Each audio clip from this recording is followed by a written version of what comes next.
Donald Trump's presidency is unraveling, and it's clear there's no one left who can save him.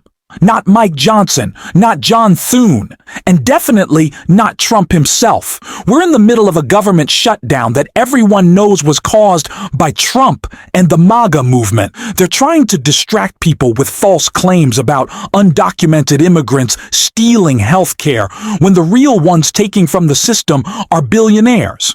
But that narrative just isn't landing. Especially now that even some MAGA Republicans are starting to expose the truth behind Trump's shutdown. One of them is Marjorie Taylor Greene, who's spoken out amid growing infighting within the MAGA camp. And Trump? He's been melting down over it on Truth Social. We'll break it all down. But before we do, don't forget to like this video, and if you enjoy our content, hit that subscribe button. It really helps support the channel. Now, before we get into Marjorie comments and Trump's reaction, let's start with someone who's been cutting through the noise. Friend of the show, Jasmine Crockett, who laid out everything you need to know about this shutdown. And I'm not sure if you saw this today. People in the White House certainly saw this interview that the Commerce Secretary Howard Lutnick did with the New York Post, where he was actually talking about Jeffrey Epstein. He was had long had a house next to his in New York, and he was talking about this moment when he and his wife met Jeffrey Epstein. And this is what Howard Lutnick had to say. I say to him, massage table in the middle of your house? How often do you have a massage? And he says, every day. And then he gets weirdly close to me. Ooh. And he says, and the right kind of massage.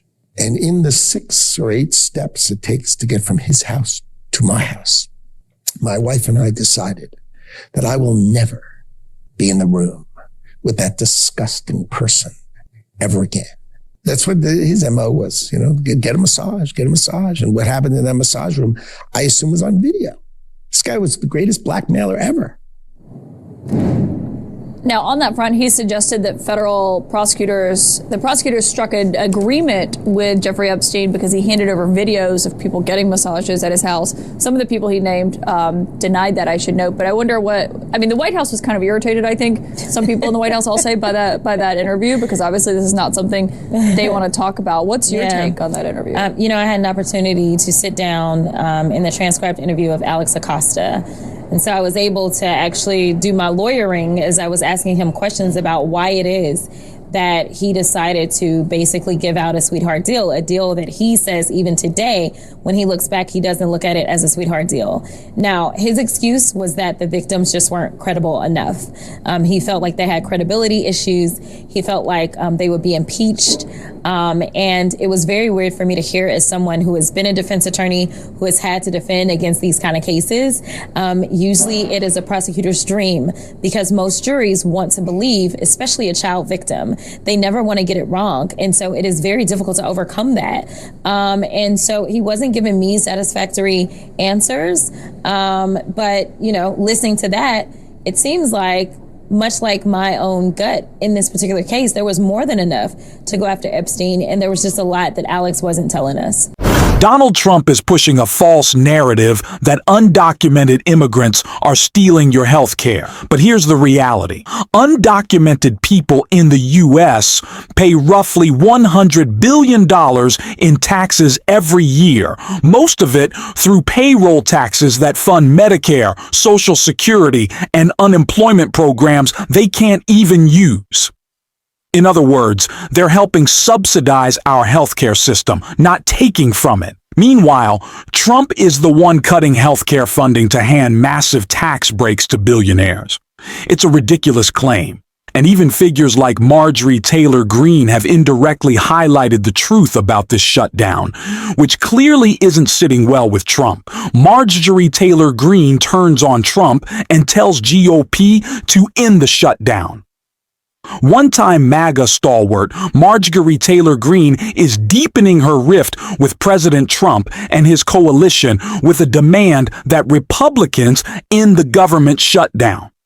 The Georgia Republican said this week's shutdown doesn't have to be happening and placed blame for the impasse on the GOP, which controls the White House and holds a majority in the House and the Senate. Right now, This shutdown is a big political fight and drama, but it doesn't have to be happening. She told InfoWars, the Senate can use the nuclear option and override the 60-vote rule. They can pass the CR with a simple majority.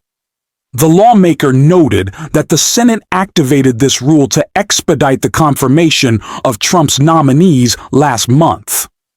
The funding bill that has the Senate in gridlock has already passed the House. Like Green, the majority of Americans also blame Republicans for the shutdown, according to a poll conducted by the Washington Post this week. This is despite desperate attempts by the Trump administration, which include potential Hatch Act violations, to pin the stalemate on Democrats.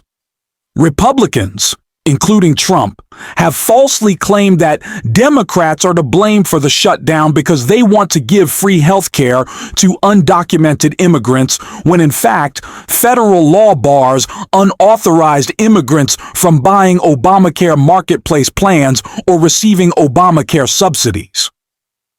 Grain went on to criticize her fellow Republicans for playing politics when the shutdown is harming Americans, forcing TSA agents, air traffic controllers, and soldiers to continue working without pay.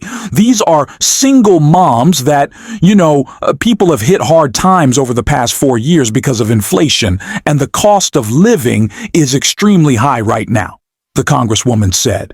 And so I don't think that these vulnerable Americans should pay the price because of politics in Washington, D.C. I believe that soon the Republican senators need to actually grow some courage in a spine. And of course, Donald Trump doesn't like that message too much because on Truth Social, he was posting, the Democrats want to give your health care money to illegal aliens and open our borders to the criminals of the world. A deadly combination because everyone will come. Marjorie Taylor Greene, for some reason, has shown a bit of common sense recently that you shouldn't give her any credit for because it's common sense. But of course, Donald Trump is responsible for the shutdown. Of course, MAGA is lacking a spine. And of course, they don't actually care about you. These are things that we already knew. But for more updates on what is happening with this shutdown, I want to speak to two progressive Democrats who are fighting back against it, winning the messaging war. And that is Jasmine Crockett and Greg Kazar right here. So I'm not going to tell you what the comms plan is. But first thing I did was I was on syndicated radio. Young Jock texted me this morning, was like, hey, can you jump on? So first thing this morning, I was on black radio so that black folk could hear me, a trusted voice, and know what was going on as they were going into work.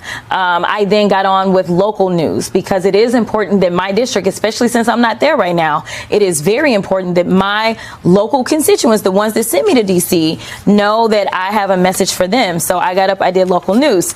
All this evening, I am doing the national news. But this is just what me and my team have set out for ourselves. I do know that the leader had I think he was doing a 24-hour YouTube stream. And so I know that they were kind of running different people on that stream to try to communicate. We are behind. I mean, Michael, these are the facts. Like, I'm not going to sit here and lie. We are behind. They are way ahead. Congressman Kazar brought up the fact that, yes, they're buying up the media space, but also just how to use the media. We're just now starting to get with influencers. We're just now starting to get online in general. Like, we are far behind. I do think it is interesting, though, that part of the schism seems to be within their own caucus. There was reporting today from the Wall Street Journal about the fact that you do have moderate House Republicans who are floating a year-long extension of these healthcare subsidies. But it's the Freedom Caucus that's saying that's a non-starter for them. And then you have that Fabrizio polling from July that is basically like, hey, Republicans, if you decide to go with this move and actually raise people's healthcare premiums, Democrats are going to absolutely slaughter you come midterms. So there has to be someone, Congressman, in their caucus who knows that this is a political loser for them. They know it's a loser. Yes. And that's why they are floating these things of, well, trying to fix some of the problems they caused just in time for the elections. But we can't settle for just fixing their problem. We have to stand strong and actually fix the problems of the American people, because I think that even though their propaganda is strong, Michael, I think that if we deliver in a big and meaningful way for people, where folks expect Democrats sometimes to cave, but actually deliver in a big way, don't just give them one little year of an extension, then maybe folks can have another party to believe in. This is how we need to talk about the shutdown, directly and honestly. We have to make the stakes clear and call out the way Donald Trump is falsely blaming undocumented immigrants. These are people who help fund our healthcare system. Immigrants built this country, they sustain it, and it's exhausting to see them constantly scapegoated.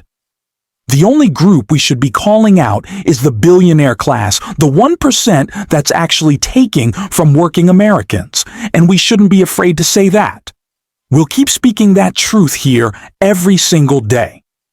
If you want to support the show, make sure to hit subscribe, drop a like, and leave a blue heart in the comments, and until next time, I will see you soon.